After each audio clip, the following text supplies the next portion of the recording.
ụlọ nsọ gị Chukwu ka anyị na-abata, bịakwute ya bịa zuru ike. Anya bịawa ịsọpụrụ gị ugbu a, bịakwute ya bịa zuru ike. Bịa o bịakwute ya, bịakwute ya, bịakwute ya bịa zuru ike. Bịa o bịakwute ya, bịa o bịakwute ya, bịakwute ya bịa zuru ike. Chukwu nna n'ụlọ gị ka anyị na-akpọ gị, bịakwute ya bịa zuru ike. Otito na-adịrị gị mgbe niile, bịakwute ya bịa zuru ike. Bịa o bịakwute ya, bịakwute ya, bịakwute ya bịa zuru ike. Bịa o bịakwute ya, bịa o bịakwute ya, bịakwute ya bịa zuru ike.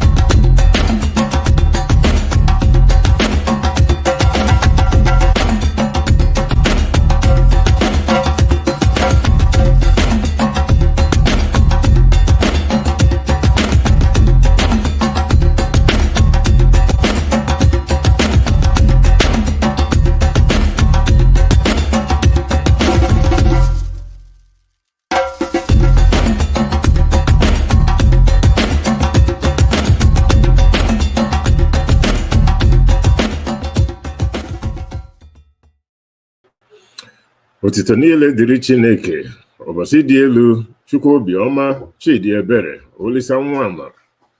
Ka ụzọ anyị niile ọbụla niile bụrụ ihe, ka ihe ọbụla kpatara aka bụrụ sọ mma, ka ụwa niile site n'ozi ọma anyị a nwụsị obi aṅụrị taa na mgbe niile ebighị ebi. Ọfọ ya gazie ise. All praises to Chi, the Creator, the Supreme Being, Chi, the Good, Chi, the Merciful, Chi, the Magnificent with grace. Let every way of our lives be light. Let all our acts be crowned with good.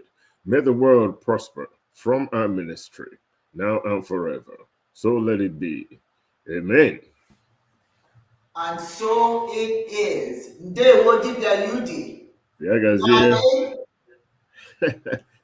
How are you doing? I'm good.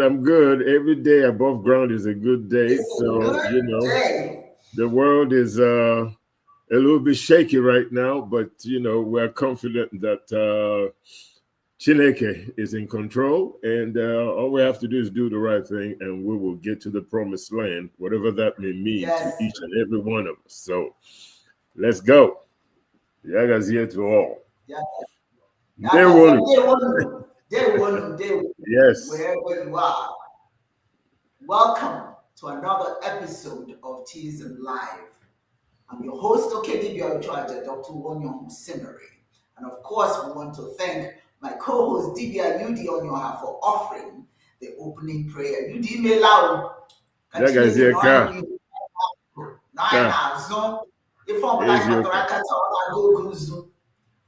that we touch will turn into good. It's all mind over matter.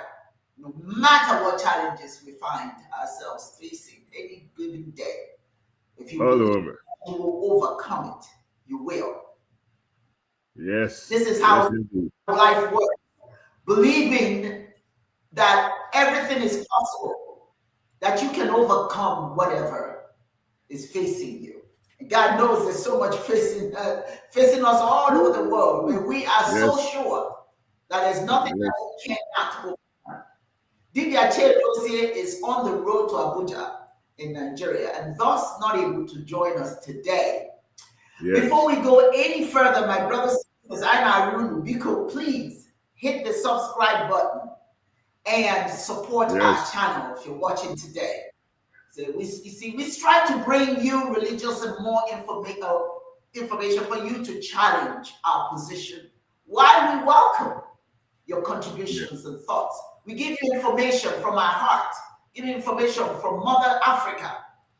And we also expect you to ask questions, add your Yeah. own contributions, because when all is said and done, you can never get too much information. You can Onye never ajụjụ have too adịghị efu ụzọ. Onye ajụjụ adịghị efu ụzọ. much. Yeah. As candidly as I can put it, do remember to pour libations in honor of Chineke and the ancestors. Yeah. You say, The honorable ancestors, 10,000 or more, are with you every single day, but you cannot have them help you if you don't call their names. That's the importance of pouring libations. You know, it's an important quest to connect with Chineke and Ndiche, ancestors. Ndiche. For those of you who don't know what Ndiche means, it means ancestors. yes. It's a fool's errand, we believe, to begin your day without expressing gratitude to Chineke and gratitude for breath, and then expressing gratitude through calling the ancestors and showing gratitude for being here, because it's only because they were that you are. So your gratitude for precedent.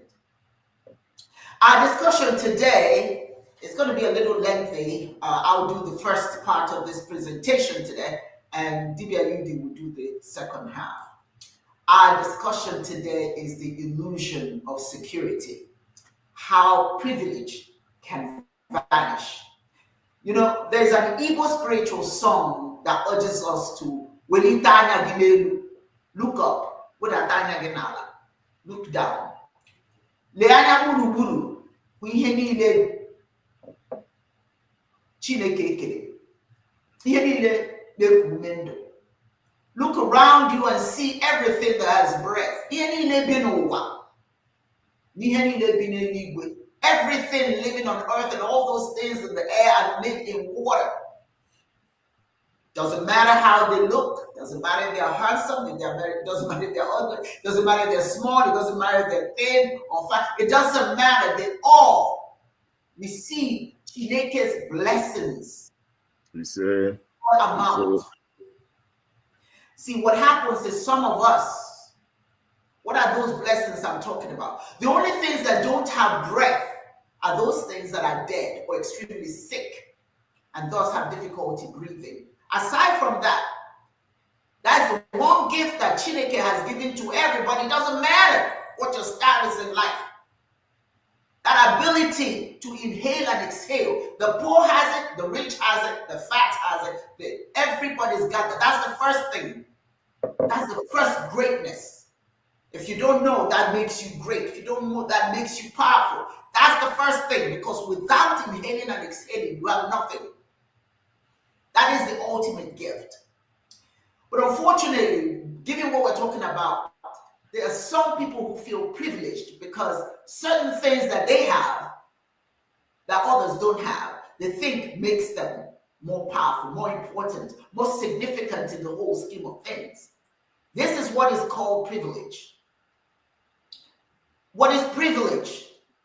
It refers to, let's say, it's a special advantage, a right or benefit granted to an individual or a group of people based on certain characteristics, social class, maybe race, economic status, gender.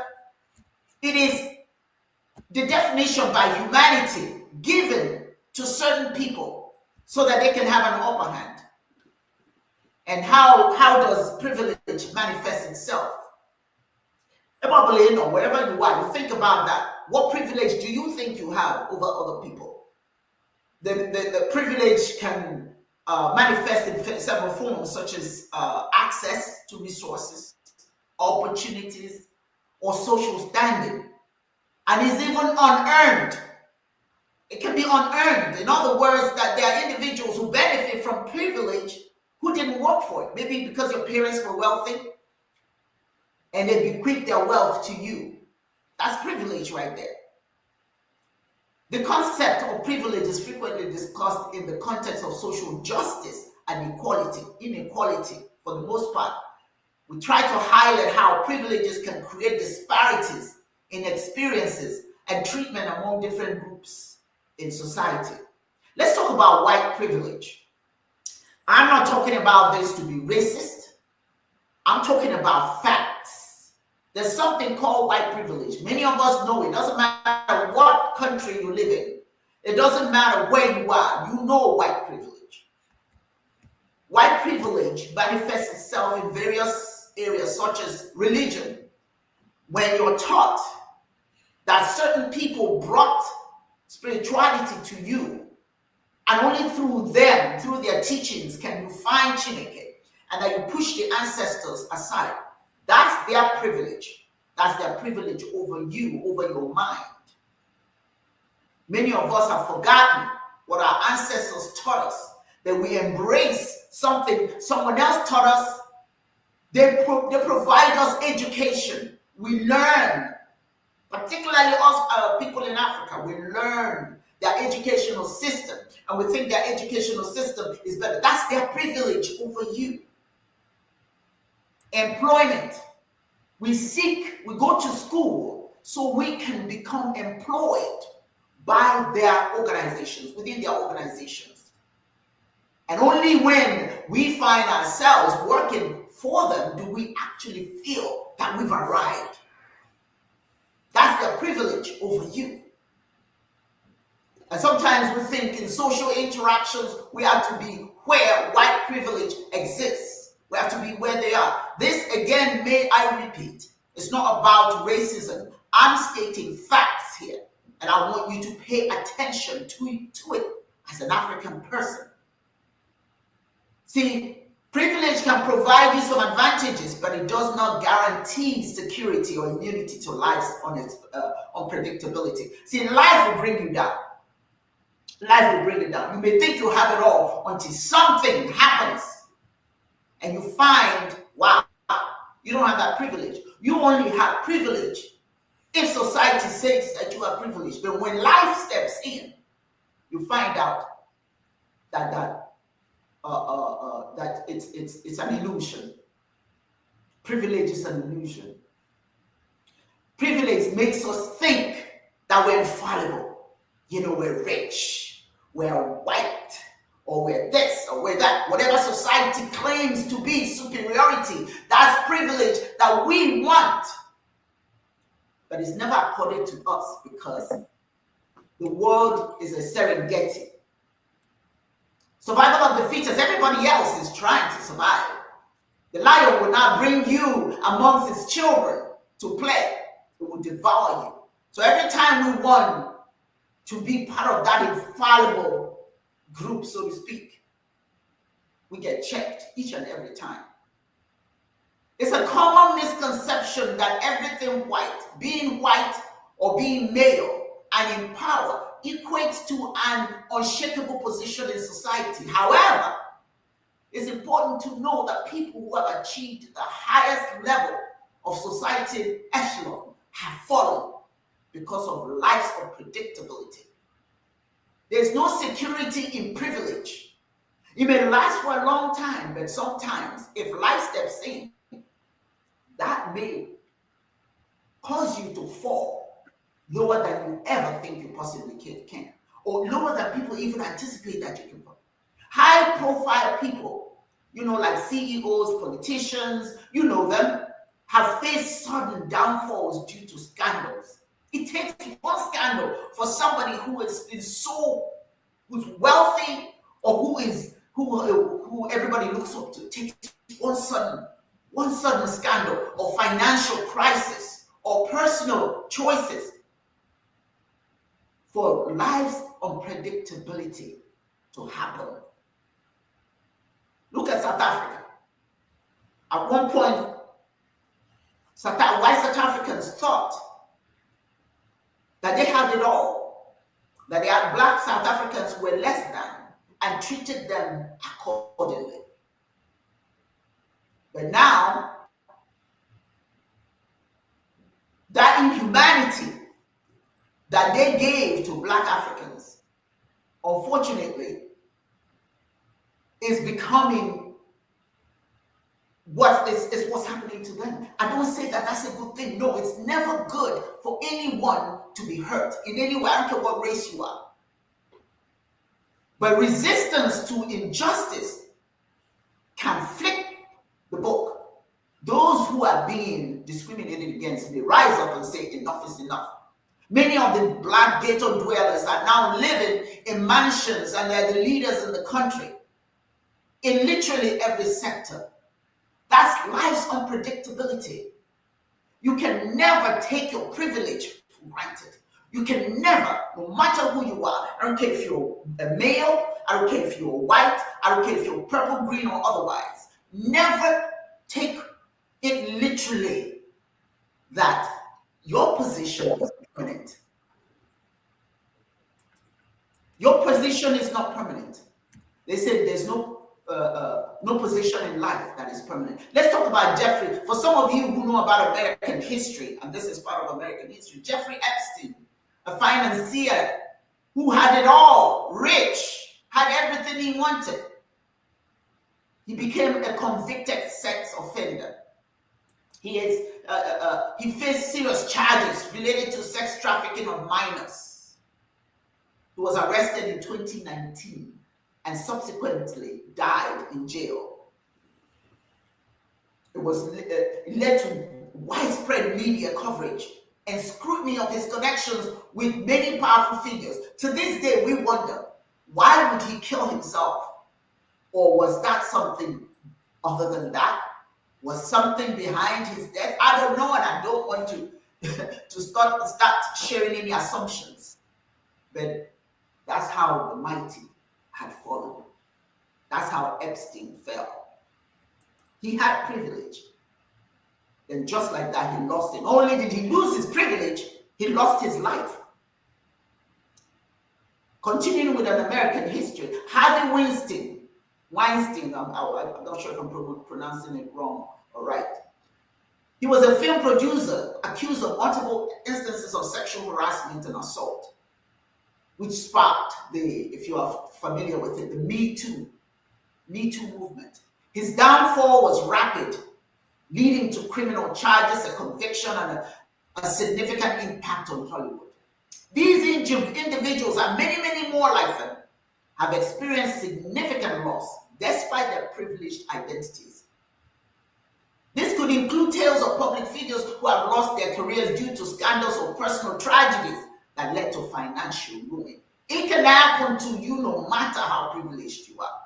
And when you think you are privileged and you undermine the rights of others, it's a momentary thing. Because someday life will happen and that privilege may die. There are so many people who have thought, I'm this, I'm that, I can do it, and all of a sudden, you don't matter anymore. You don't matter anymore because somebody else comes into the picture and decides that you don't matter. The financial ruin, the experiences that these people have, these people who are making it, who are subjecting other people to nothing, it just shows the fragility of perceived power. Power is fleeting. Just because you have it today, unfortunately, creates a false sense of invulnerability. You think nothing can ever go wrong. There are some factors like economic downturns, legal issues, or societal changes that can affect anyone, regardless of their privilege. There are many industries right now facing upheaval, such as the tech sector or traditional media. Traditional media, quite frankly, is slowly dying because people don't trust them anymore. At one point, everybody wanted to be in the media, wanted to be on television, be a part of a television show and all that. But people don't even take this traditional media seriously anymore. Even the powerful figures have lost their standing. Look at all the media, CNN and all of those, I don't want to call all of that, but you know what I'm talking about. Many of them, their ratings are are dropping. Because that privilege they had, they could not tell the truth for the most part, and people seek truth elsewhere, and that caused them to start to fall, to lose their standing. You had the Silicon Valley Bank in March of 2023. It collapsed due to a bank run that was triggered by liquidity issues linked to the tech sector's downturn. This event sent shockwaves through the startup ecosystem and led to significant scrutiny of banking practices within the industry. Even an organization like Facebook, many of you use Facebook. When Facebook was doing very well, it was so proud of itself, perhaps got a little cocky. But in 2022 and 2023, Meta faced significant challenges, including massive layoffs. They laid off about 11,000, I think, employees, and declining user engagement. CEO Mark Zuckerberg's ambitious pivot to the metaverse faced criticism. It led to questions about sustainability. What I'm saying, in effect, is that your privilege is a temporary thing. And you need to start thinking. You need to stop awarding yourself position in life that is not sustainable. If you have privilege at the moment, use it wisely. Use it to be of use to humanity. Use it to be kind to others. Don't use it to hurt others, because let me tell you, you will lose it ultimately. If Chineke has anything to do with it, it will be temporary. You're just as vulnerable as anybody else. Maybe because you have money or you have power, you can extend your, you can sustain it for a little bit.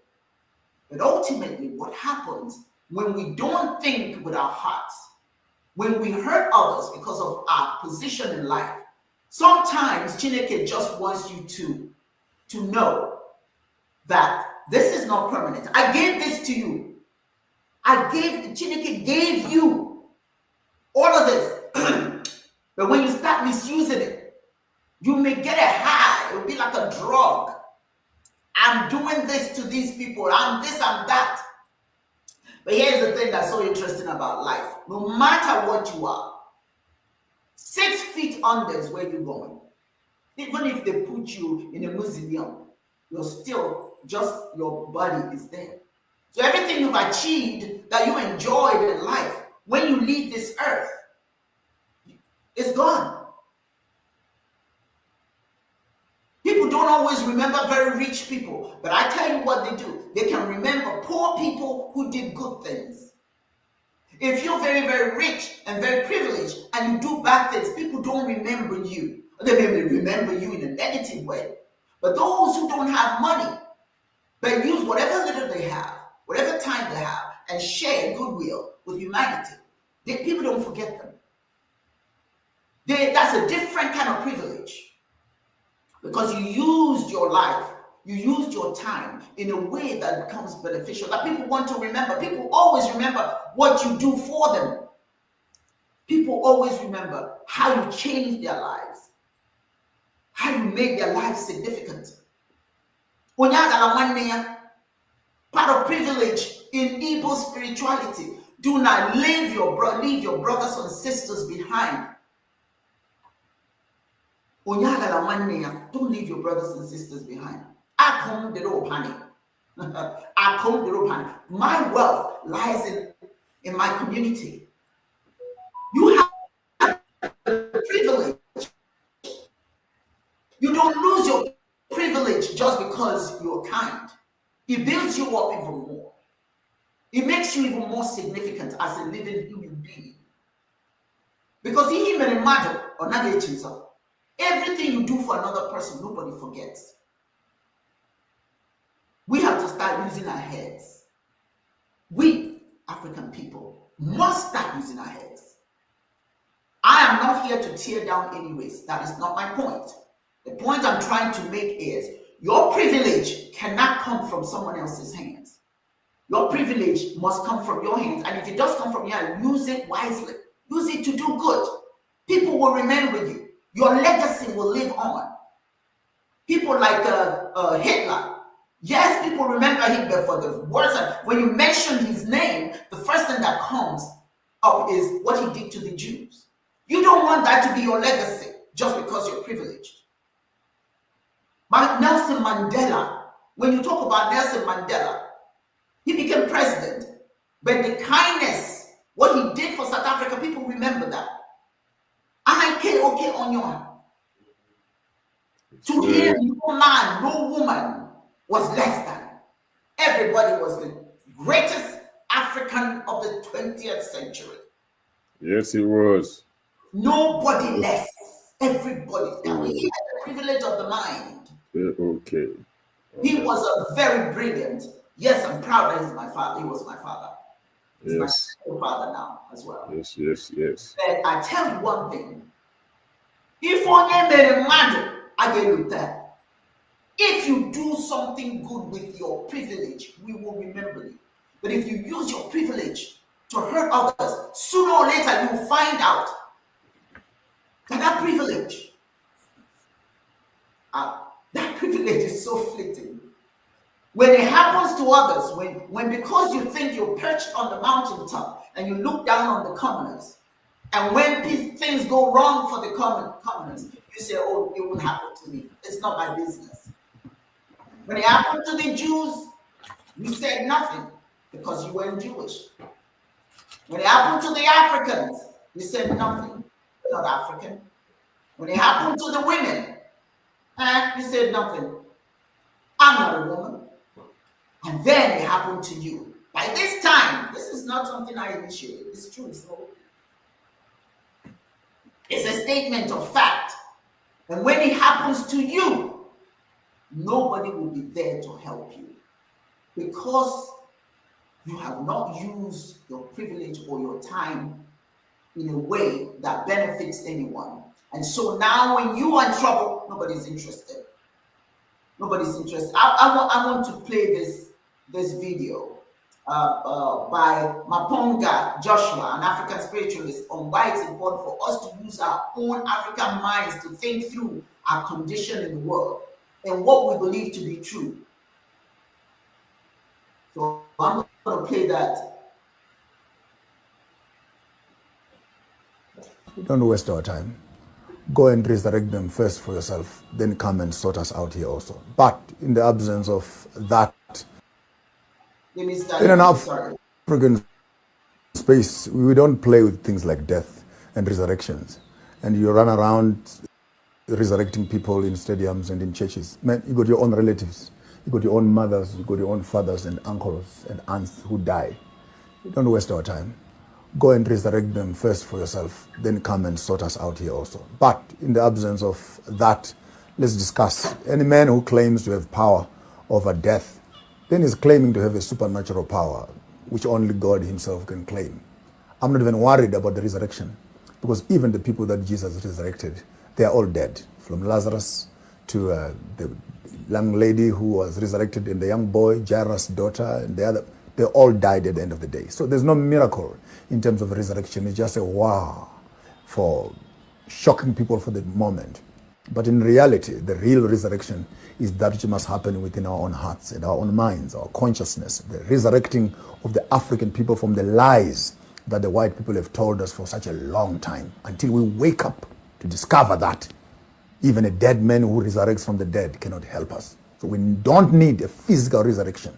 We now need, as Africa, a spiritual resurrection, when our people can begin to wake up from this slumber of theological, religious rubbish and gibberish, which have been fed to us through colonialism for such a long time. We're advocating for spiritual liberation for the African people. So yes, those who are resurrecting in churches, let them go ahead, but go home for yourself. Close your door and wake up. I'm sorry that, yes, he said it, he said it. Have we been preaching this correct? That's privilege. That's other people using their privilege over us, and we absorb it and we act according to that privilege. You know, we don't think for ourselves. We allow others to think for ourselves, for us. And that is one of the bad things about the privilege other people have on us. If we don't start thinking, they will continue to use us, and we don't see what they're doing to us because we want to achieve that privilege that they are. UD, at this time, I'd like you to come in and share your thoughts. You can share your thoughts on what the video and also what I have talked about, and add your own thoughts. I mean, what you talked about is just really on point. You kind of wonder how do you get to the point where you really start to question, the way things are happening around one's self. I mean, the idea of privilege, it's real, and then sometimes it's also an illusion within that reality, depending on your status, in a society. Privilege is a special advantage or right of, possessed by an individual or a group of people. And then you could talk about white privilege, which is actually institutionalized, right? It's an institution. It's not a personal thing. It's a set of benefits granted to people whose race or ethnicity resembles, those people that are in powerful positions and dominate the institutions in a society. So, there are certain laws that grant them special privileges. And then you can start talking about which areas of privilege are we talking about. And then for purpose of, the lecture that you just, concluded, which I'm, kind of giving my feedback on.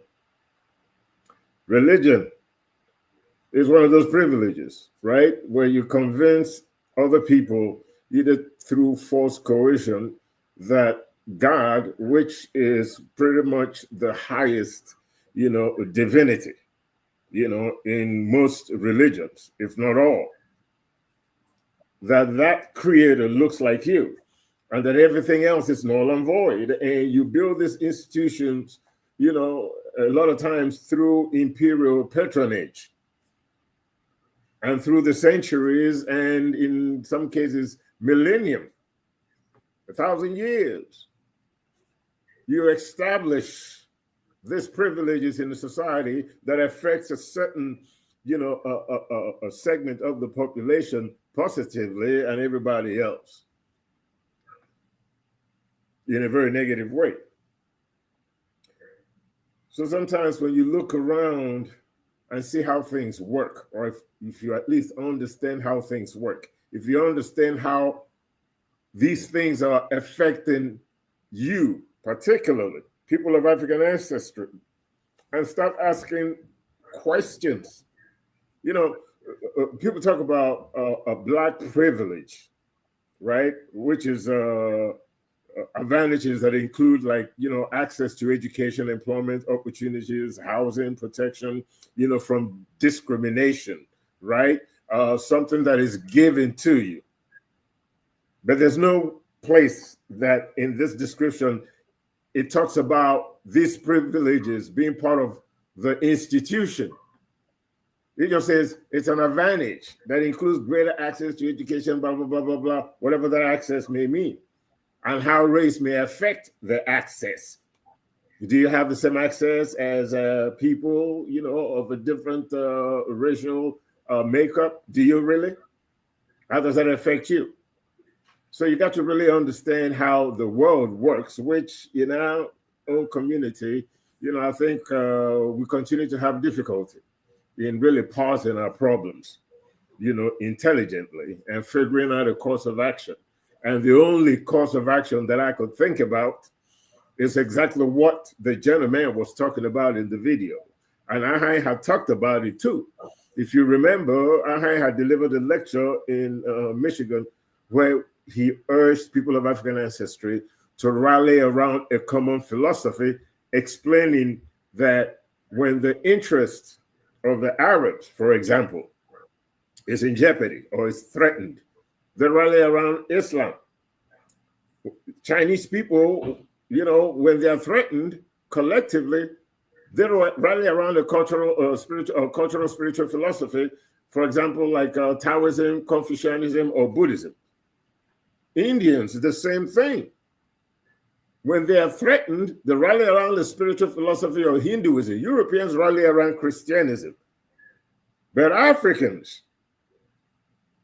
we rally around spiritual philosophies that justified the enslavement and colonization of Black folks. Yes. And in some cases, we're too scared to really tell the truth. And I keep talking about this truth thing, movie with Tom Cruise and Jack Nicholson, where he told Tom Cruise that, you can't handle the truth. But these are some of the truths that we really need to start, embracing in our communities. Folks in different communities do things that supposedly is for the benefit of their own communities. I'm not faulting them for that. But if that's the norm, as far as human behavior is concerned, if we're communal in that way and in the way that we protect our communities, if everybody's doing it, why can't we do it as people of African ancestry? Why can't we protect our history, our spirituality, our religion, our God, like everybody else is doing? The Japanese are Shinto. They're not apologizing for it, but they make Toyotas. They make Mazdas, Lexus. Yes. South Korea. They don't apologize for being South Korean, but they're making, Hyundais or whatever else they're making. Chinese, Buddhists, Taoists, Confucians. Chinese automobiles, for example, it's something to behold. You don't have to see yourself and accept yourself as defined by those people that control the institutions that have the foot on your neck. It's just the truth. If you do the same thing, asking for freedom, fighting for your freedom, just like everybody else does, you are the villain. And then in some cases, you are convinced by the people that you're complaining about that you have no rights to complain, even though they had to complain about their own status to be able to gain the privilege that they have now. They built their own institutions. They understood the idea of nation formation, nation building, nation management in that order. That's what we have to start thinking about so that we could build up our own institution. I'm not even, sitting around here talking about, white privilege shouldn't exist or black privilege, even though to me that defined differently.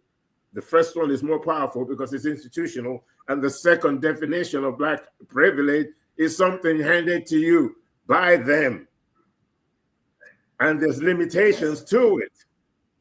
And you may wake up one day and find yourself just the way the Jews found themselves in Germany. In 1933, when Adolf became the chancellor of Germany, it could happen anywhere in the world. It could happen in Africa. One tribe can take advantage of another tribe. One tribe could have institutions in its community that gives privilege to, let's say, a tribe in Africa that is Muslim, like in Nigeria, the North and the South, Muslim North and Southern Christianity. They can't get along. They are both Abrahamic religions. They both believe in a Messiah of sort. They believe in the last day and in the day of rapture, and you're going to die, you're going to go to heaven and judge, then you go to hell. They believe the same thing.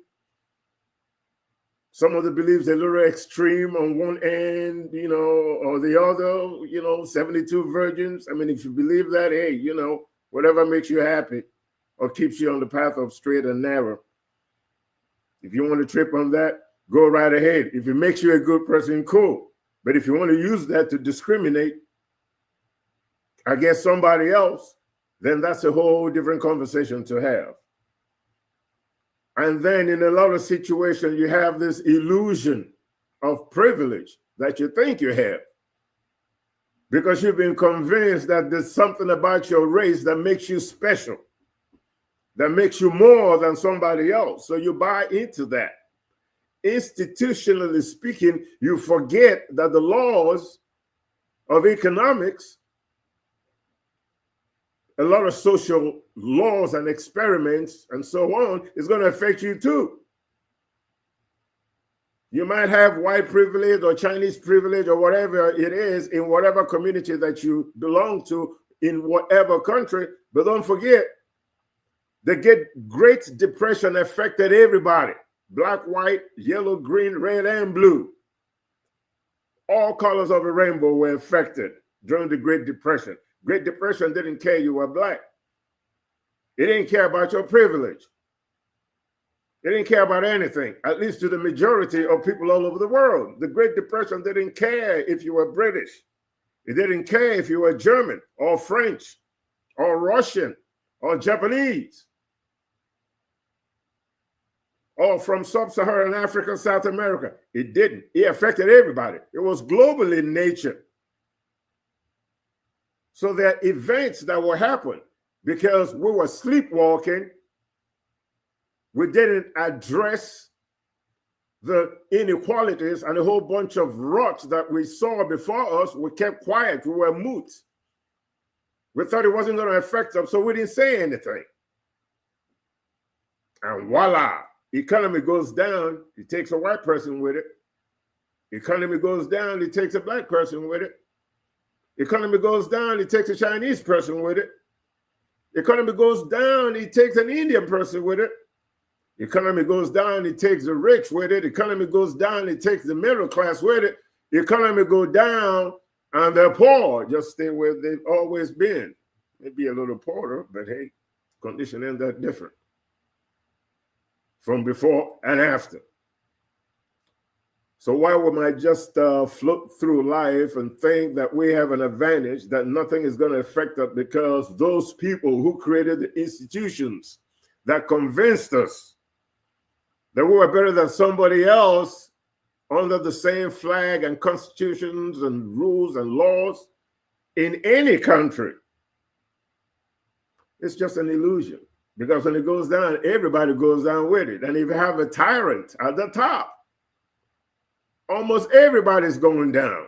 Upper class is going down. Top military advisors and generals are going down. The middle class, everybody's going down. They will re-engineer the whole society, and all of a sudden, your perceived privilege is gone.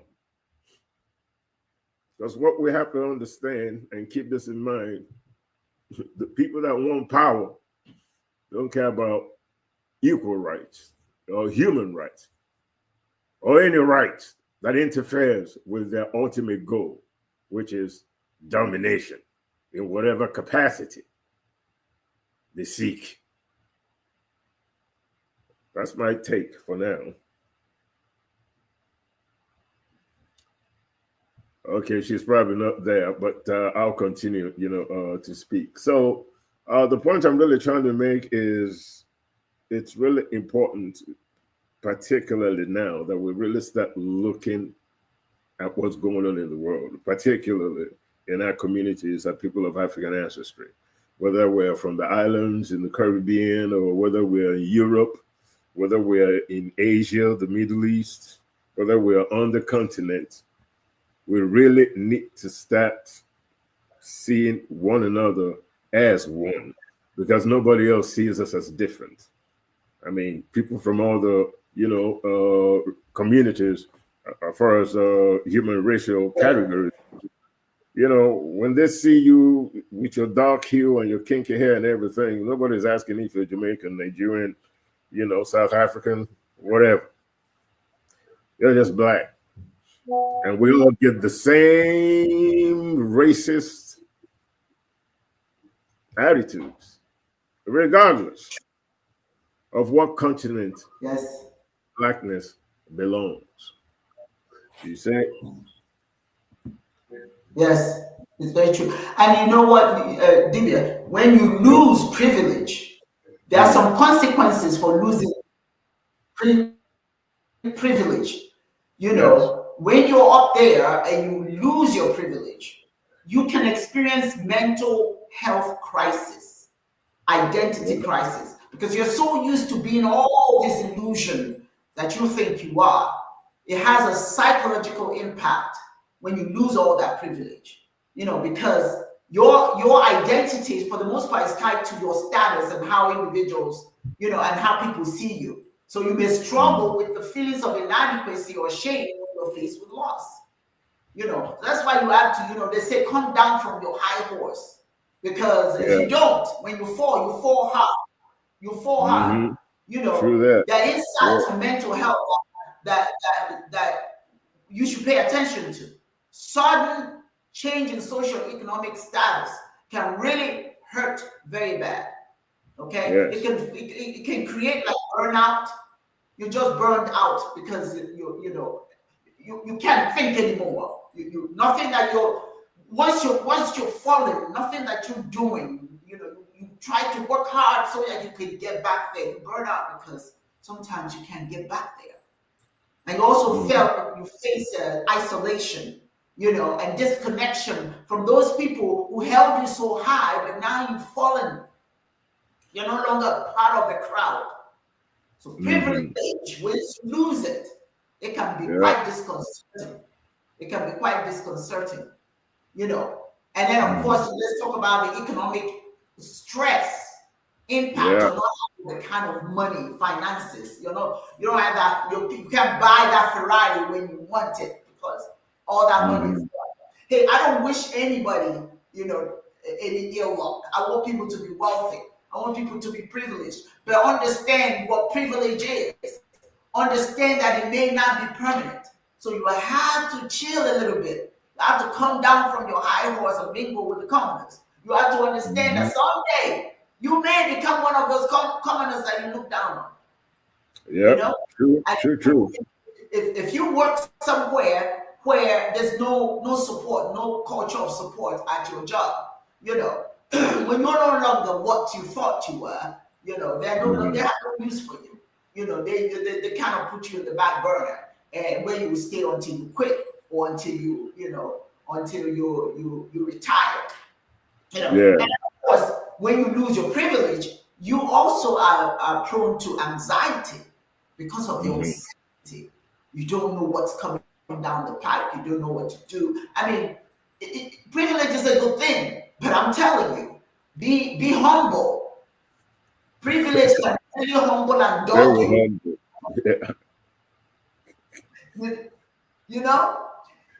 And the other thing is, it's important. It's important. If you have privilege, learn resilience and adaptability. What happens when life happens to me? The Chineke can say, okay, it too much. Let's go. When Chineke says you've done contradictory to what you're supposed to be doing here on earth, it may be that you have to learn to be resilient when that happens, to adapt to your new condition in the world. That's the downfall. That's the downside of being privileged. Because I'm telling you, if you don't focus on your well-being, what will happen if I don't have this anymore? The long-term effect when you don't have all of this anymore, you will be. Some people don't survive it. Some people commit suicide. Yeah. That's when people develop suicide ideation. They can't cope. They can't face the loss. So it's important if you're privileged, as we said it, Dibias has said it, I said it, be humble so that you can be resilient and you can adapt when you face a loss, because it's not permanent. It's not permanent. You have to be prepared to learn. And then if you do have setbacks, learn from the setbacks. Don't wallow in the valley. Don't sit there and say, oh, why has Chineke forsaken me? They didn't forsake you, they're teaching you a lesson. Teaching you a lesson. There are people who have successfully navigated through a loss. and fought back and came back to the top. Those stories, you know, but those are people who learn from falling, their setbacks. People who learn from that, and then they don't do the same thing they did in the past. When they become prominent again, they've learned that, hey, you know, perhaps they have had to live in the valley with the commoners, with common people who they looked down on before. And when they found themselves in that position, it didn't look good, it didn't feel good. And they know when they finally get up there that it's okay. It's okay to have all this stuff, but it's okay to be humble as well, you know. And then sometimes there's no empathy from your so-called friends. When you're no longer, you'll find that the doors close. Those restaurants that you're used to going to, you can't go there anymore. Those people who hug you and embrace you because you represent what they want to see in their friends. But all of a sudden, there's no empathy because the perceptions of you have changed. Trading Places. So say that again. The movie Trading Places. What you said just reminded me of it. When the guy lost everything, ended up in the street, and all his friends, Dan Aykroyd, all his friends showing him and everything, until him and Eddie Murphy kind of got it together and built this thing up. Yeah, so that just kind of reminded me of it, in case anybody needed some kind of visual, you know, to what you just said. Sorry about that. That's all right. All of us. All of us, no matter your position in life, no matter where you stand in life, reflect on your attitudes and biases. Do you have empathy for people who have not made it as you have? Do you have any understanding that someday you may be looking to them to help you to have empathy?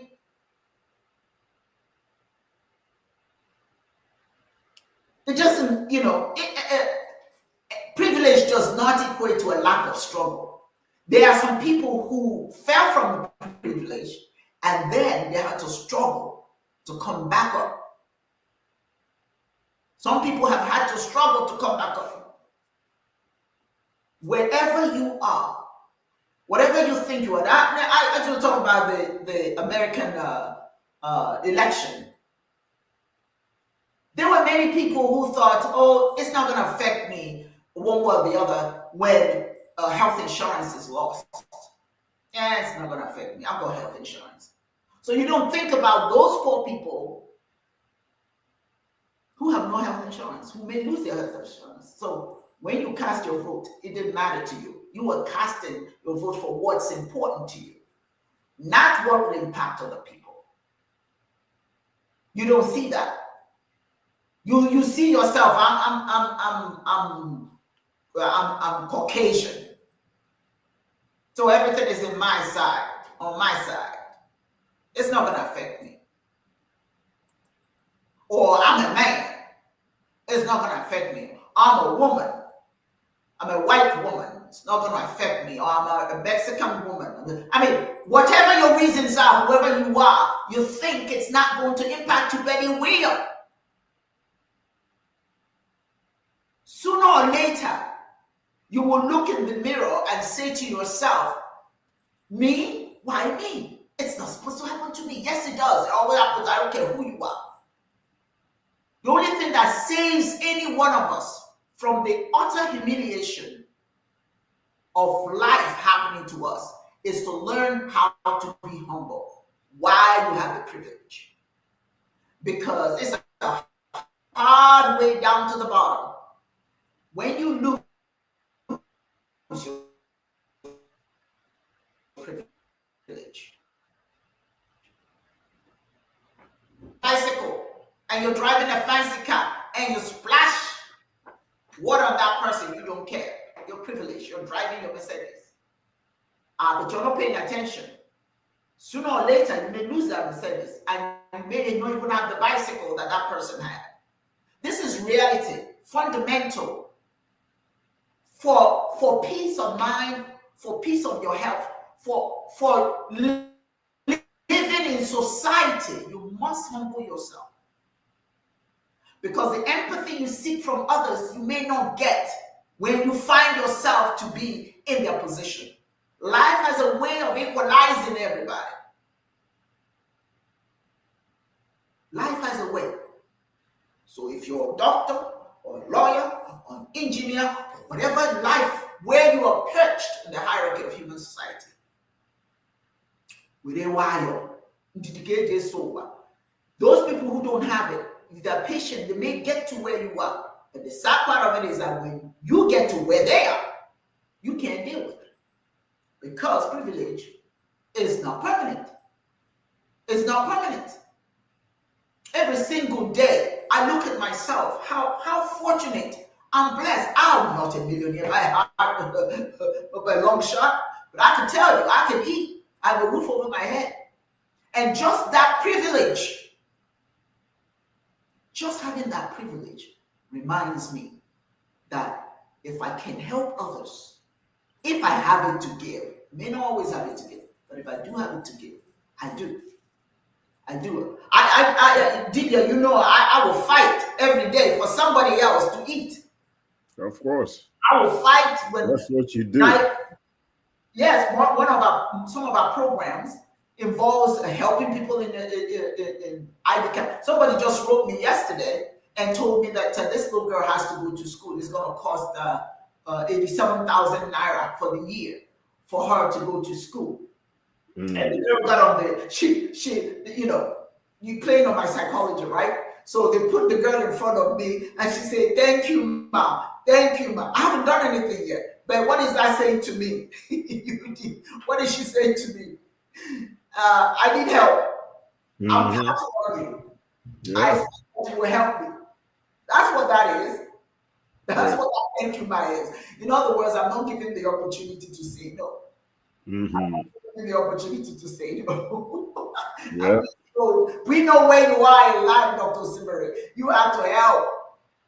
And whether I have that to give or not, in my mind, I am where she's where I would never want to be.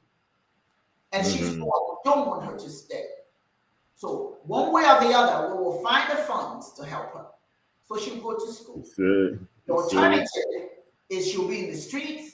You know, you always have to ask yourself, when you decide that you have been blessed, you have privilege, you always look for what is a problem that you can solve and what is causing that problem and how can I help solve it. You know, that's when your life becomes significant. Are the problems out here I can solve?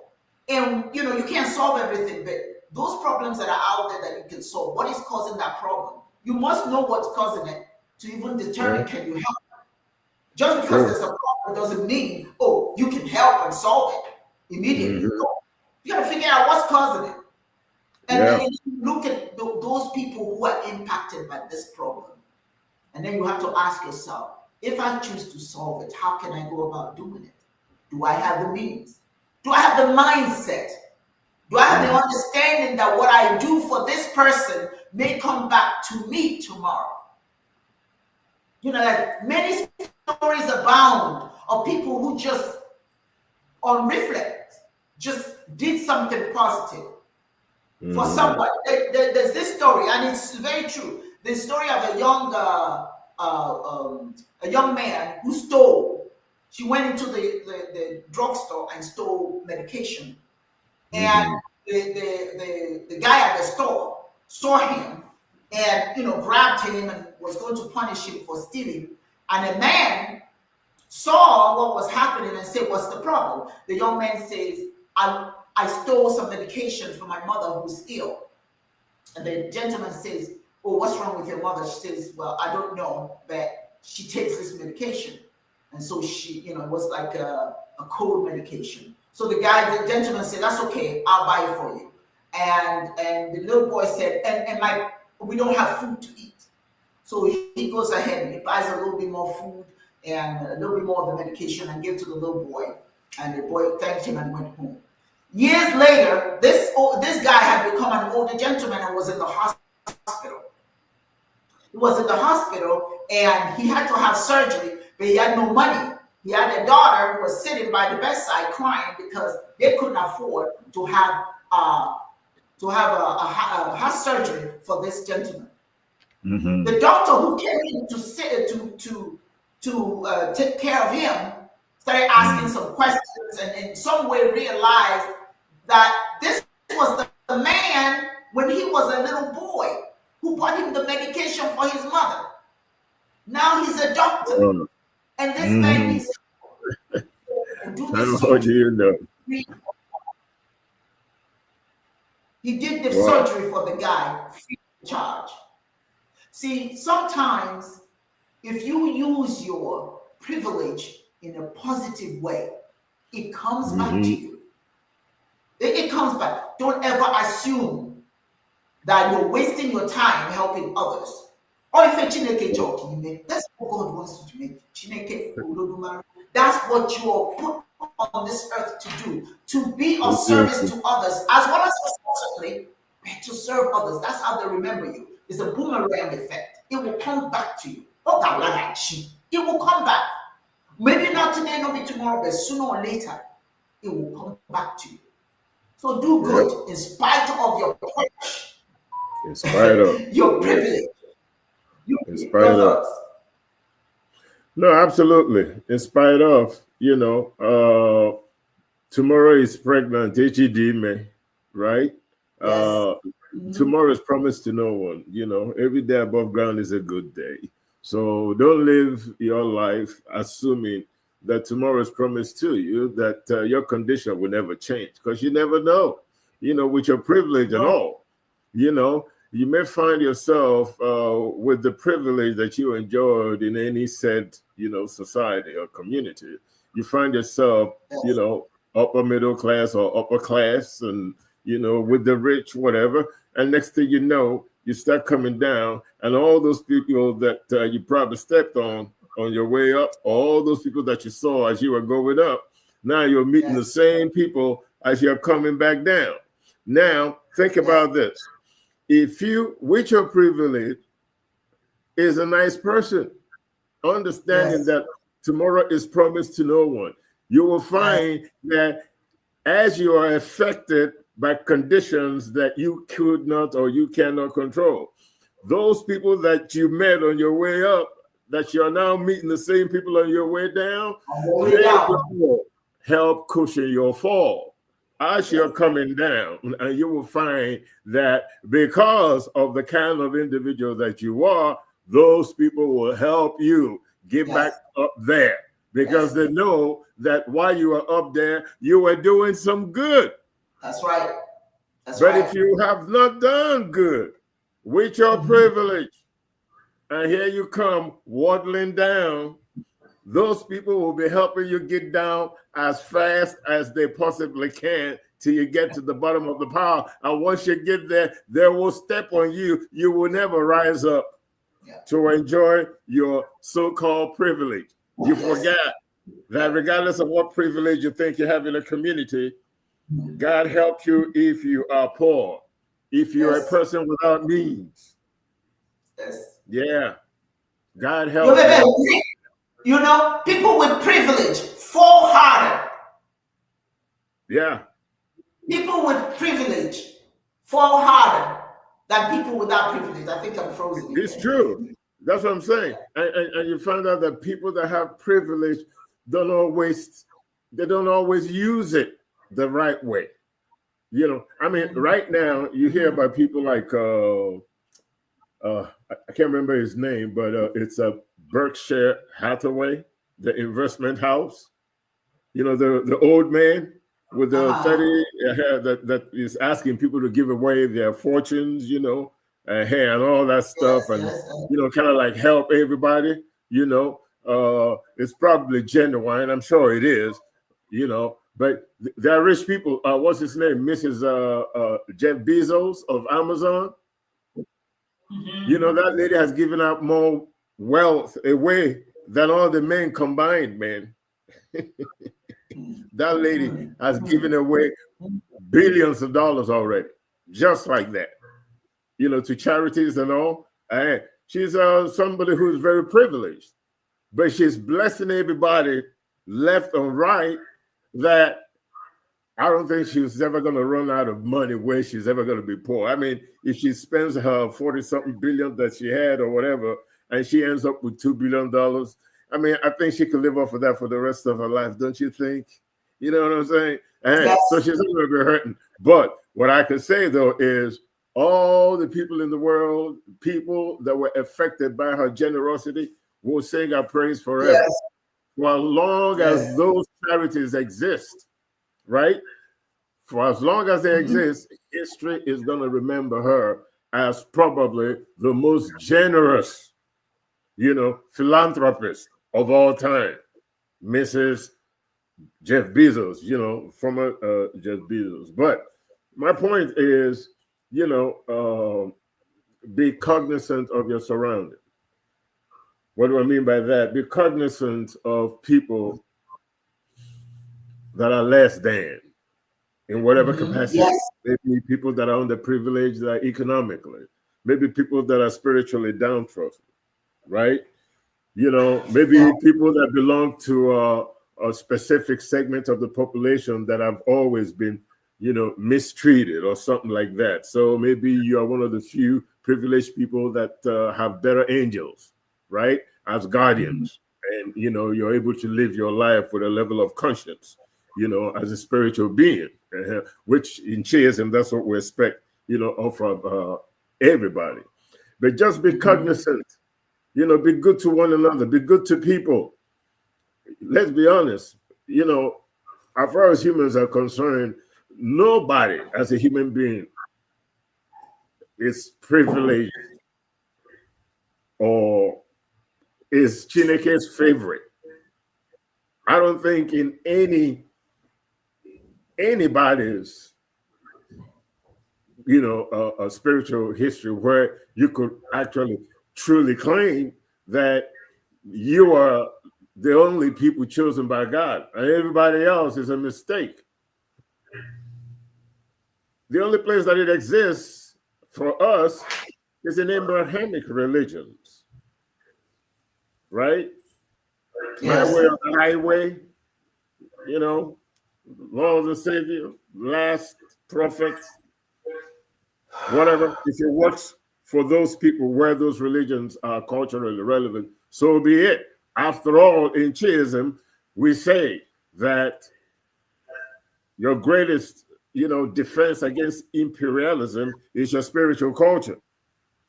So maintaining one spiritual culture is a beautiful thing. And I suggest that every human community pay attention to that. But while we acknowledge that, let's also acknowledge that every human being, every community has a right to exist, regardless of creed or color. We're all equal under one Chineke. Love is the highest religion.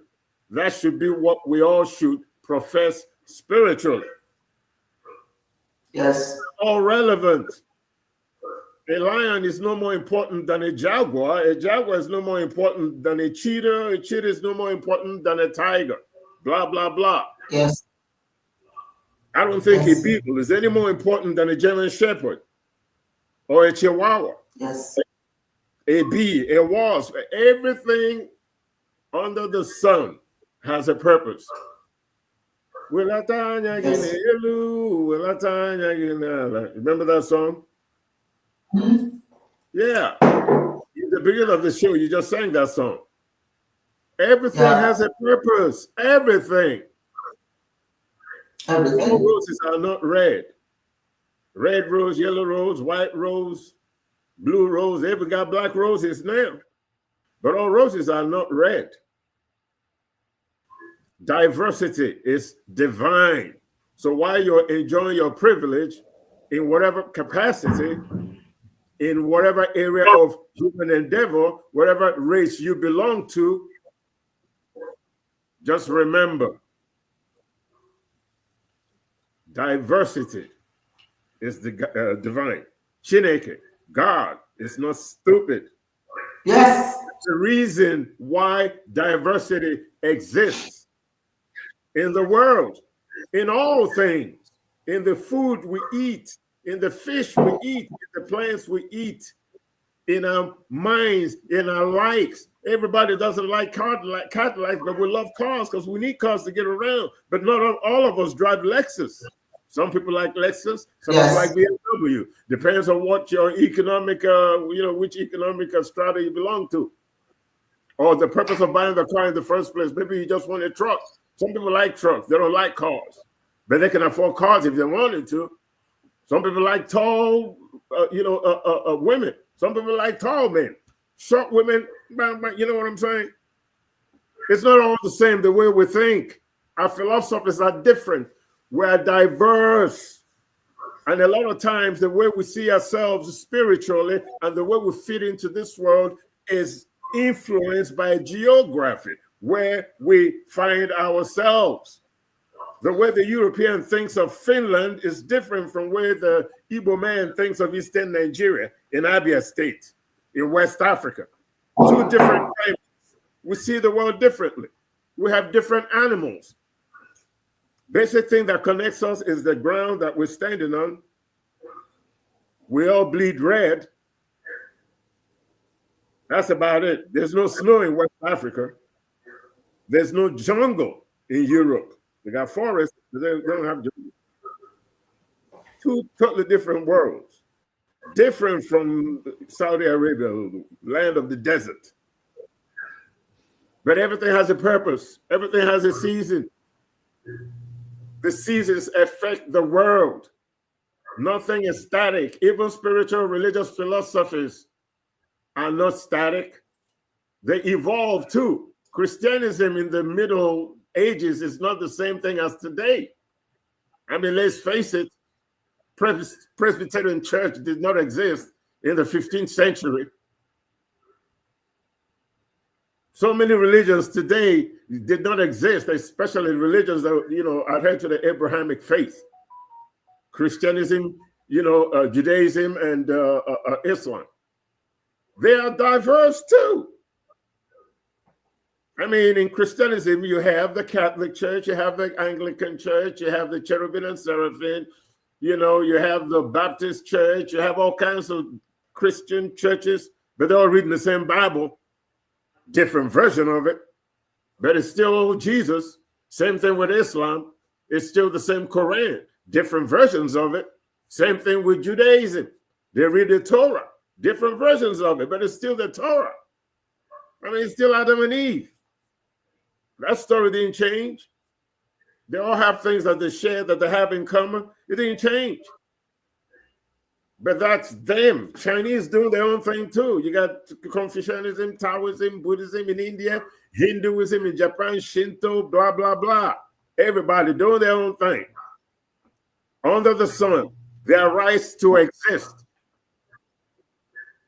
Spiritual, cultural philosophies that came about because of their environment, environmental influences.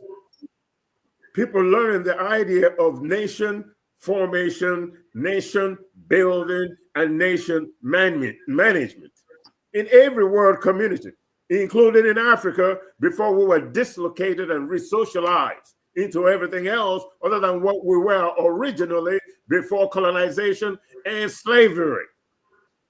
But this is the 21st century now. Let's just have a little bit of self-inflection here. Let's look around. Yes. We affect one another in this world. How somebody losing their rights, how that affects us, even though we think we're privileged. The poor guy and the middle class still has to work for the rich guy. And if they cannot afford to buy the products that the rich guy is selling, guess what? The rich guy soon loses their money and they fall from grace. And if they were nasty, they will meet the same people that were on their way up. They will meet them on their way back down. You just never know. So be cognizant of, number one, the needs of your community and what you could do. Like President John F. Kennedy said, ask not what your country can do for you. Ask not what your community can do for you. Ask what you could do for your community. Because we need all hands on deck. Well, I think.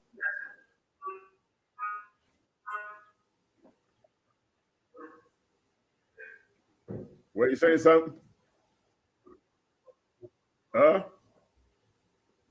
What, you saying something? Yes. I said you're very right. Yeah. So we just need to be a little cognizant, and I'm addressing this directly to people of African ancestry, Well, once you have decided that your privilege should be yours alone. Yeah. If you want homogeneous existence where it's just you and your kin, then make sure that you don't get anything else from anyone else. Yeah. In other words, you're the one who manufactures. You're the one who plants and cultivates everything, because you cannot. You can't be when you understand what I'm saying. If you take things, you get things from other people, because that's not what Chineke is. This is not how Chineke wants this world to be. Just me, myself. The joy of having all these other people is because of what we get from each other. That's it. Absolutely. We get so much from each other. It's an illusion. It's an illusion. It doesn't last when you remove all those other people. Yeah. What's the privilege? And if all of you are all wealthy, who's going to clean the bathrooms? Who's going to cultivate the land? Who's going to do all those things that you take for granted in your privilege? Thank you. Absolutely. You're not privileged when just people are privileged, because people are privileged want the same thing you want, and they're not going to serve you. Yeah, true that. The importance of people, everybody has something they can contribute to the whole. And if you're so privileged that you want to undermine everybody because when they are no longer there, that's when you really find out you're not privileged. Yeah. I keep freezing. I don't know why. I apologize. Yeah. I keep freezing. Yeah. I'm sorry. So what I'm saying in effect is, those people that you take for granted, or those people you look down upon, they add so much to your life. Yeah. When they are gone, you realize it. Absolutely. Example would be your mechanic. Sometimes you look at this mechanic, you say the mechanic, oh, he's just a mechanic. Some of them make a lot of money, but the idea, oh, he's just a mechanic, and you're looking down on just a mechanic. But you forget, with your Rolls Royce, when you pulled up in there, well, guess what? Without that guy, that mechanic, your Rolls Royce ain't worth a dime. You understand what I'm saying? The billionaire still can't fix himself when he's sick. He needs a doctor to do it. Right? Now, maybe he, because he's a billionaire, he could stop at Whataburger or Burger King and get a hamburger, or get somebody to fix him a meal at home, or go to the most expensive restaurants or whatever. He could do all that. It's all good. No problem. But in the end, the little guy, the guy who's mowing your lawn and trimming, cleaning up the big old mansion, that 25,000, 30,000 square foot home that you got, that good and well, you can't clean inside that house on your own every day. You need a maid in there. You need maid service. You need somebody to come in there. You need the little guy to come in there and clean your house with your privilege and all your money. We all need somebody in one capacity or another. We're not be all and all, right? Everybody needs somebody. you know, left hand, right hand. Yeah, you can function with your right hand without the left. But boy, life would be a whole lot easier if you could use both hands, right? Yes. You could grab something with only 3 fingers, but then you start wondering exactly which finger would I prefer to lose. You know, I think I need this one right here. This thumb is very important. I think I need this. And then I need any one of these would do just fine. But I got to have this guy here and I got to have this guy. That's it. So I'll choose this guy, and I choose this guy. Why? Because this guy is close to this guy, so it's stronger, and I got this guy. So I could hold that better. Life is about choices. Make the right kind of choice, but just understand that we don't exist in a vacuum. We need one another, you know, in one capacity or another. You know, some white folks may think you don't need black people, and some black people may think you don't need white people. Some Mexicans may think they don't need Cubans, so on and so forth. Jamaicans may think they don't need Haitians, and, you know, whatever. But let me tell you, one way or another, we don't need. We need each other. So we need each other is the bottom line. It's the bottom line. We need each other, and sometimes you just never know in the capacity that you need one another. Some of them you don't even notice. There's something called cross-cultural pollination, right? It could be very dramatic. It could be very, very little. It could be something as simple as, hey, you know, we ate with chopsticks, and now we got knives and forks in China, right? Now, both of them can exist. Culturally speaking, it's been chopsticks. Before Marco Polo and all the other boys came in, the Chinese weren't using forks and knives. They were sitting over there, you know, and their diet evolved almost based on their, you know, how you say, the utensils that they use. Yes. You know, so eat a lot of noodles, eat a lot of rice, have a lot of, you know, pieces and all that. Everything almost seems to be already cut, or you can take, you know, pick it up with a chopstick and just eat it. You can't cut the steak with a chopstick. You know what I'm saying? Anything you got to cut up, you can't eat it with a chopstick. That's right. But everything that is already cut up in little pieces and, you know, long noodles and all that, you can eat it with a chopstick, but you just can't cut them. But if you go to China now, you can also cut meat because they also have knives now. Cross-cultural pollination. You borrow things from other cultures, you add it to yours, but you don't throw the baby out with the bath water. You don't get the knives and forks in, and then you say to yourself, well, you know, who needs chopsticks now, and throw it away. No, that the chopstick is still part of your cultural makeup. It's what makes you Chinese. It's part of your contribution to the world to say that I am culturally original. This is who and what I am. And be proud of it. Just like every culture does the same thing. You shouldn't be ashamed of yours, like a lot of my people do. You know, you're ashamed of your religion. We don't have institutions that teach enough of our history for us to know what contributions did we make to the automobile industry. Way back in 1903, 1910, what contribution did we make to flight? What contributions did we make to mathematics, medicine? Is our history about colonization? Is that where it started? Did it just begin from slavery? What happened before then? Where were we 2,000 years ago, 1,500 years ago? What did we do? And this is not just a question for people of African ancestry. This is a question for all cultures. Ask yourself, what about the Mayans? You call yourself Mexicans. You're down south of the border. The Incas, Nicaragua, the Incas, the Mayans, the Aztecs. What about those great civilizations? Who's talking about them in South America? Who's talking about their religion? How has the spiritual culture of the Mayans, the Aztecs, and the Incas evolved? Where its integrity, its cultural, spiritual integrity is, you know, maintained, hasn't been lost. Doesn't exist in South America now.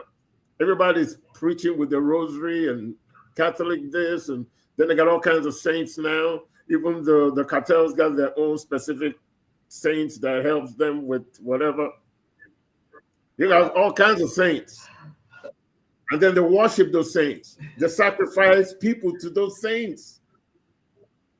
All in the name of Catholicism, some version of it. It's nuts. It anyway, is, you know, what I really would like, well, what I would like everybody to consider is the complexities of privilege. Yeah. What are the complexities of privilege? We've talked about it quite a bit. Question is, what do you understand it to be? From what you've heard today, and possibly what you already know, you must, every one of us must engage in conversations wherever we find ourselves, in the middle of conversations about systemic inequality. What does that do to you personally? What is it that you see as systemic inequalities? What is the benefit to you if you are trying to set up a system that benefits only a few and leaving other people stranded wherever they are? How do you see privilege, that kind of privilege, working for you? If those people that you look down upon all disappeared today, where would you be? If the whole world was full of privileged people, where would you be? Will privileged people bring themselves down lower than where the individuals they consider to be privileged, to be equal to them? Will they bring themselves down to do what those people that they didn't want when they're no longer here? Are you going to bring yourself to do those things? See, you're only privileged because there's some other people doing stuff for you. That's your privilege. Because you can pay somebody to do it for you. Because you can have somebody else do something that you, because of your privilege, will not want to do. There's your privilege right there. But those people that you look down upon, are the people who give you your privilege. And when they are not there anymore, Dibias said earlier, when people stop buying your stuff, you lose your privilege. Because what's putting you up there are those people buying your stuff.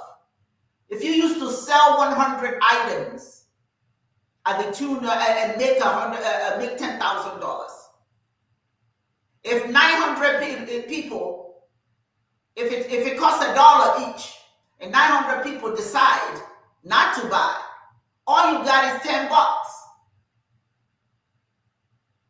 You lose $900.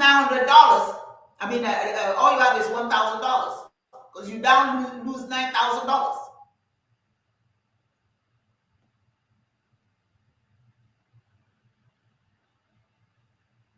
If you have that, if you have any item that you're selling, let me just say 100. Let me just say 100 items. I'm sorry, I kind of got it mixed up. Let me just say you have 100 items, right? Every time you sell one of the 100 items at $1 a piece, you get $100, right? Yeah. What if 900 people refuse to buy? What you got? What do you have? 10. You were enjoying $100 each time. Yeah. You only got $10 now. Now they have $10. So those people who are buying from you, they are the people who give you your privilege. Yep. If you were used to thousands of dollars, if thousands of people refuse to buy, you're not going to be as rich as you are. If you were used to selling millions of things and millions of people stop to buy, you will not have those millions. That you're a billionaire means that, or if you have a product that made you a billionaire and people refuse to buy, you will not be a billionaire anymore. You have to go into what you've already saved. and you start whittling that down, and you find you don't have quite as much as you. So those people that you look down upon, those people are not, they're not your enemy. They are really your friends, if I may use that expression. You really need to be supportive of those so-called little people. Privilege is an illusion. It's only something because somebody else doesn't have as much. That's your privilege. When those people who don't have as much decide they don't want your stuff anymore, trust me, your wealth starts to dwindle. Beg your pardon. Yeah. So you are only as wealthy as there are people who are making you wealthy. When they go away, you're no longer wealthy. Shops close because people don't buy anymore. That's why shops close. People go out of businesses when people don't shop there anymore. And yet you're in the boardroom with your privilege. I own this, I'm the this, I'm the that. Until there's nobody buying your stuff anymore. Like Dibias said, you will become those people that you passed on your way up. When they start supporting you, you will see them on your way down. Your way down. Same people. Same people. Yep. And they'll say, hey, what's up, man? You coming back down to be with the commoners. That's the way life works. Yep. Your strength in your privilege, your strength is that you understand the ramifications of not having that privilege and do what you must do to hold on to it. And part of holding on to your privilege is to be humane in your relationship with your world, with other people. I'm asking you all to reflect on your own lives and how you can use your privilege for positive change so that it doesn't come back to bite you. Systemic inequality. You know, they're talking about removing DEI, diversity, equity, and inclusion. All that is saying is to give people an opportunity who were undermined systemically in the past, giving them an opportunity to make it, to climb the ladder. But when people are saying, oh, we don't want DI, we don't want, you make it a dirty word. When all it's saying is to help others. But those very people that you refuse to help, you are trying to sell stuff to them. And if they don't have the opportunity to make it, they will start holding on to their money. They'll start holding on to whatever they do have. They have those times, those things they bought from you, they can't afford it anymore. Then what's going to happen to you? See, Dibias, people don't think. We think for the moment. We think in the moment. What I see right now, not what's going to happen down the road. If you remove the opportunities for people to climb the ladder, ultimately what's going to happen is what? There are not going to be enough people to support your privilege. Yeah, true. You know what I'm saying? That's exactly how it works. Anybody who has sense must see DEI, diversity, equity, and inclusion, as a positive thing for them as well. I don't know about you, Dibias. It's Black Friday. I wasn't out there shopping. No, I don't care about no Black Friday, man. Who am I making rich when I'm shopping Black Friday? So I hold on to my dollars. There are many people who are doing that today because they're seeing what you're doing. If people see that they're not going to have the same opportunities that they used to have, young people are seeing that they may not have the same opportunities as they used to have. How in the world would they be supporting you? With what money? How do you do that? Make their life easier. That's what I was telling my son. I just want to make sure that, you know, he has a good major in the university that is marketable when he gets out, because, you know, it's going to be rough for the younger generations too, you know, because the economy is going to dictate privilege. Here's the problem. The problem is it doesn't matter what degree they get. if there's no opportunity to apply what they learn. Absolutely. The young people will go where they can do it. Yeah. Where they can use their right. skills. If they can't use it where they are, they will seek opportunities somewhere else. Somewhere else. Yeah. Who loses? Absolutely. It's true. I It's don't true. see That's a brain lot of drain people. too. That's brain drain. You know, That's when people brain start drain. leaving, yeah, You know, they start leaving their community to go to seek opportunity somewhere else. And when they do that, then the community they leave is now, you know, less another smart mind that could have helped continue to build the country. Now that expertise is gone abroad to build somebody else who may at some point become bigger than we are. That's you know? what it is. Yeah. That's the danger I feel about all these disintegration of things that gave people or give people an opportunity. But anyway, to make a long story short, all of us need to ask ourselves, where are we in the whole scheme of things? What are your thoughts about your privilege? Is your privilege yours alone? Or is that privilege only in existence because they are individuals that give you your privilege? Okay. Dibias, I'm having some technical difficulties. So yeah, I'm going to let you finish this conversation and I'll come back and end the program. Okay. Yeah. You know, there are levels to privilege. I think there are 3 levels to it. You can experience privilege on a personal level, on an impersonal level, and also on institutional levels. The social, economic, political, and psychological unearned advantages that privileged groups hold come at the expense of marginalized group. The question is, do the marginalized groups understand that? You know, because sometimes you can envy privilege, and then forget the fact that that privilege, you know, affects you as a marginalized group, but you're probably seeking said privilege to be accepted as one of them, that you forget that you're the one being stepped on. And then at some point, you're going to say to yourself, well, you know, I kind of want some of that privilege. So maybe I should figure out how I'm going to step on somebody else so I could get some of that privilege. Then all of a sudden, you're not a force for good anymore. Your humanity, you know, and your spirituality has been compromised. Not religion, but your spiritual makeup as a decent human being, as a spiritual person, as somebody who believes in fair play. It's not compromised.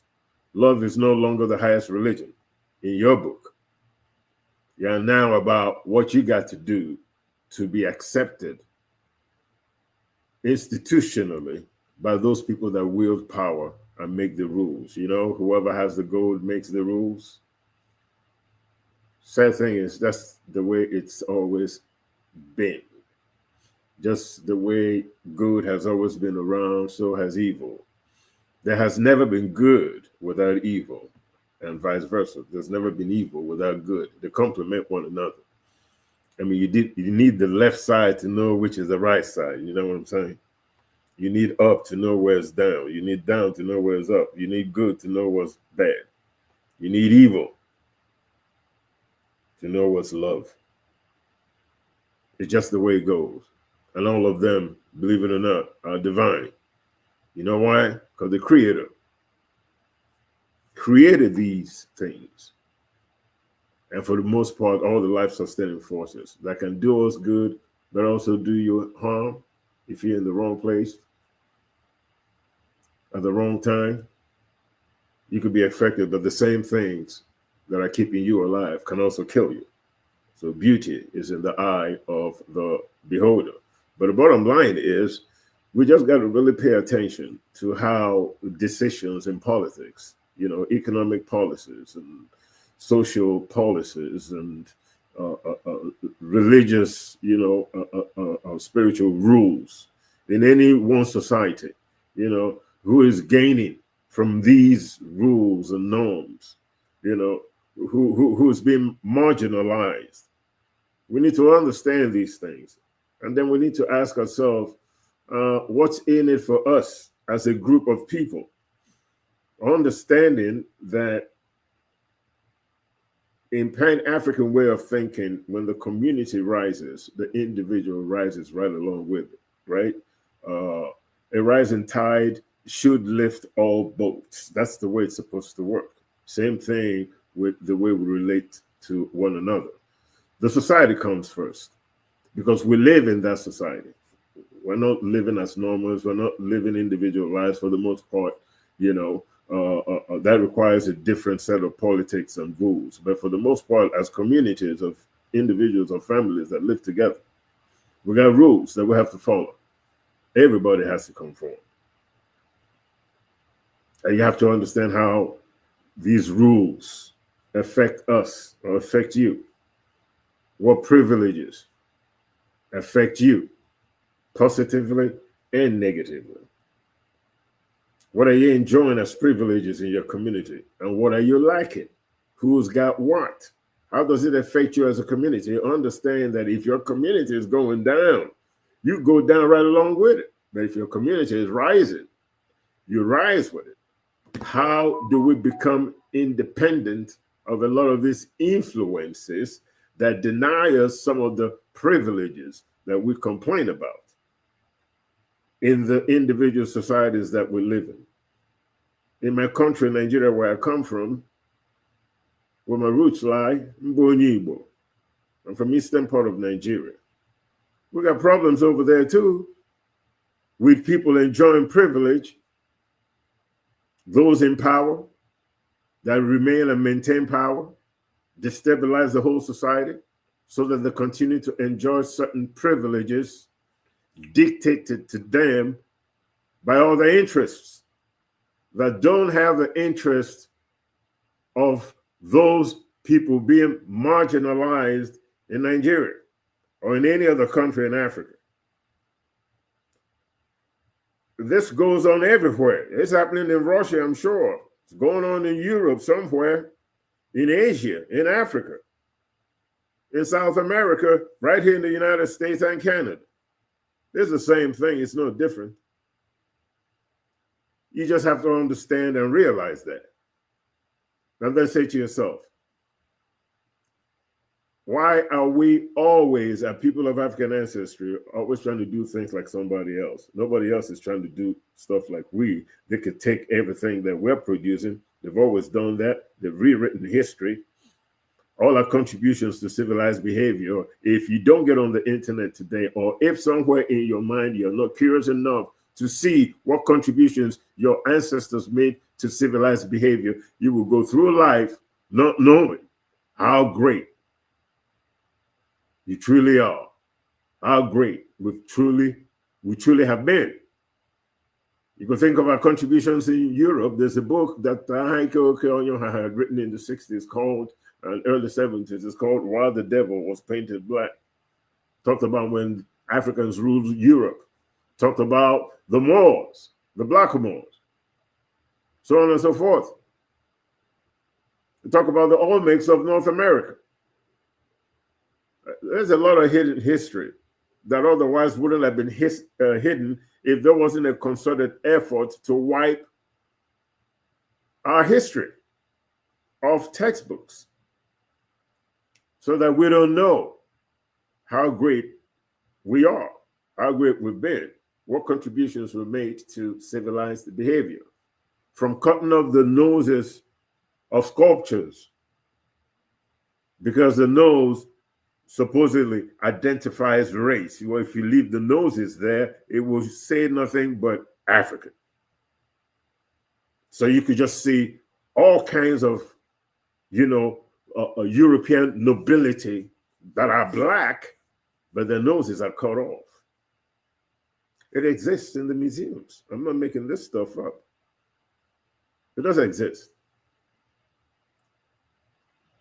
But while we talk about humans and communities in general, we also have to talk about the idea that you have to get the mud off your roof before you get it off somebody else's roof. You can't talk about the mud on somebody else's roof when your roof got nothing but mud on it. Which is what we seem to do as people of African ancestry. Talk about everybody else, but our house is not in order. We need to put it in order. And the best way to put it in order is to start by having a common spiritual culture that people of African ancestry can rally around. When our safety, when our survival is at stake. As I had mentioned earlier, when the Arabs are threatened, they rally around Islam.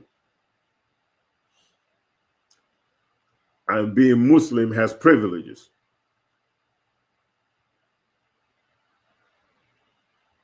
When the Europeans have issues, when they're threatened, they rally around their Christianism to try to push it on everybody else. Abrahamic religions seem to do that. They rally around Christianism, whether you're French, it's European. Whether you're Belgian, it's European. Whether you're Scottish, it's European. Whether you're from Wales, whether you're German, Bulgarian, it's all European. Same thing. Hinduism, same thing. When the Indians, people of India are threatened, they rally around the spiritual culture, Hinduism. So on and so forth. The Japanese, Shintoism, Chinese, again, Buddhism, Confucianism, Taoism, so on and so forth. But what do we rally around as people of African ancestry? Nothing from Africa. We rally around everybody else's stuff. And everybody else's stuff does not provide us any privileges institutionalized where they see us as their equal. They colonized Africa and they enslaved Africans. So in their mind, they are our masters. That's how they feel about it. Okay, but we don't have to accept it. We need to redefine ourselves within our own boundaries and our own rules, create our own environment so that we can enjoy privileges bestowed upon our group, but not at the expense of any marginalized groups. That's Pan-Africanism, where the community comes first before the individual. It's not socialism as defined.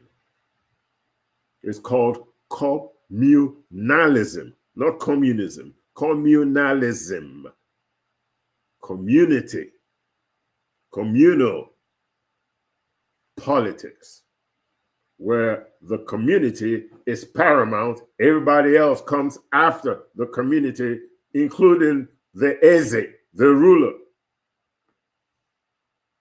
No one person is above the society. That's the way we thought before the European and the Muslims came to our shores with the Quran and the Bible in tow. That's how we looked at the world. And because of it, we didn't have the kind of issues that you find in the West today. We didn't even have jails.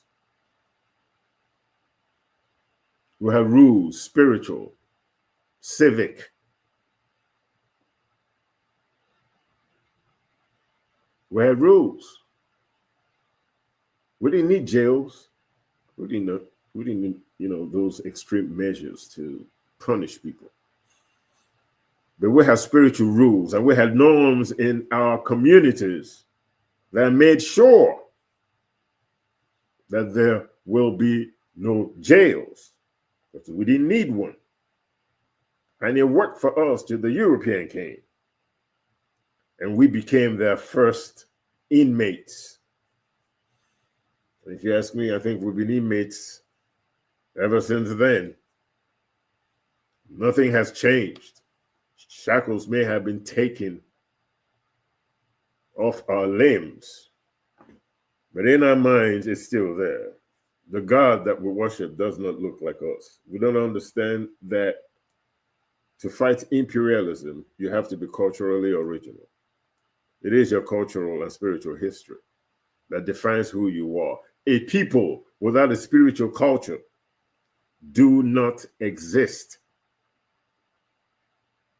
A people without a spiritual culture don't exist. Who knows about you? If they can relate some kind of spiritual culture to you, Arab, Islam, India, Hindu, Shinto,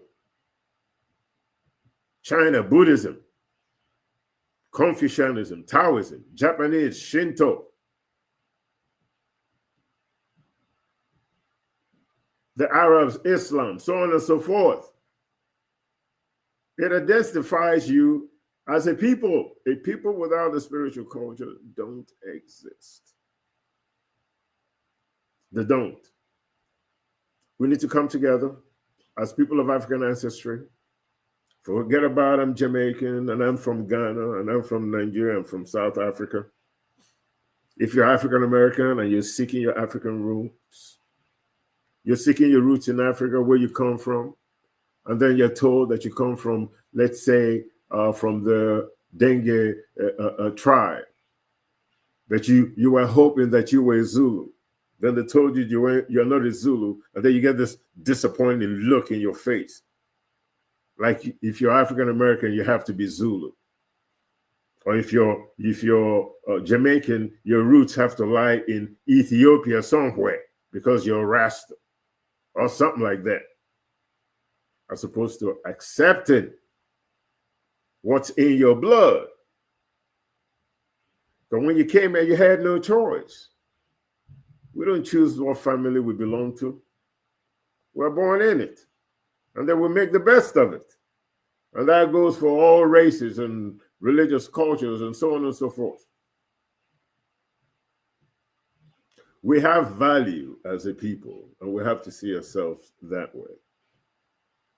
We can create our own privileges in this world. There's nothing holding us. Africa is the richest continent in the world and the second largest. Bigger than it looks when you look at the map, the atlas, the globe. Africa just seems to be this intermediate, landmass as big as, say, South America, even though it's probably twice the size of South America. But we have value as people of African ancestry.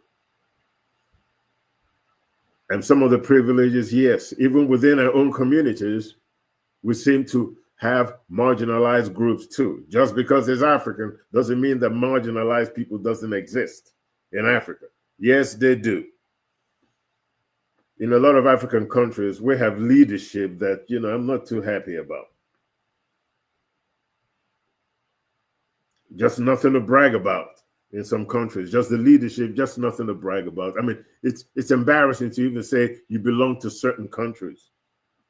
It's just embarrassing because of the kind of leadership that they have there.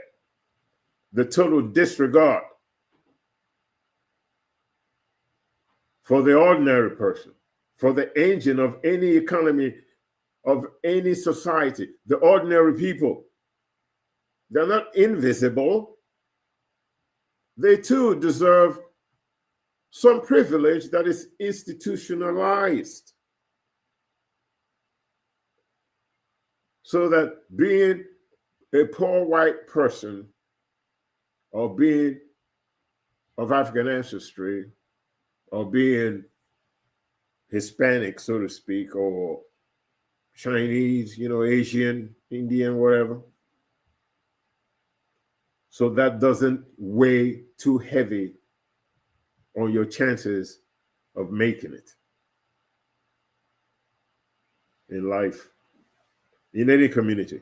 In Nigeria, our Hausa person must have, you should be able to have the same kind of opportunity as somebody who's Igbo. Igbo should have the same opportunity as somebody who's Hausa.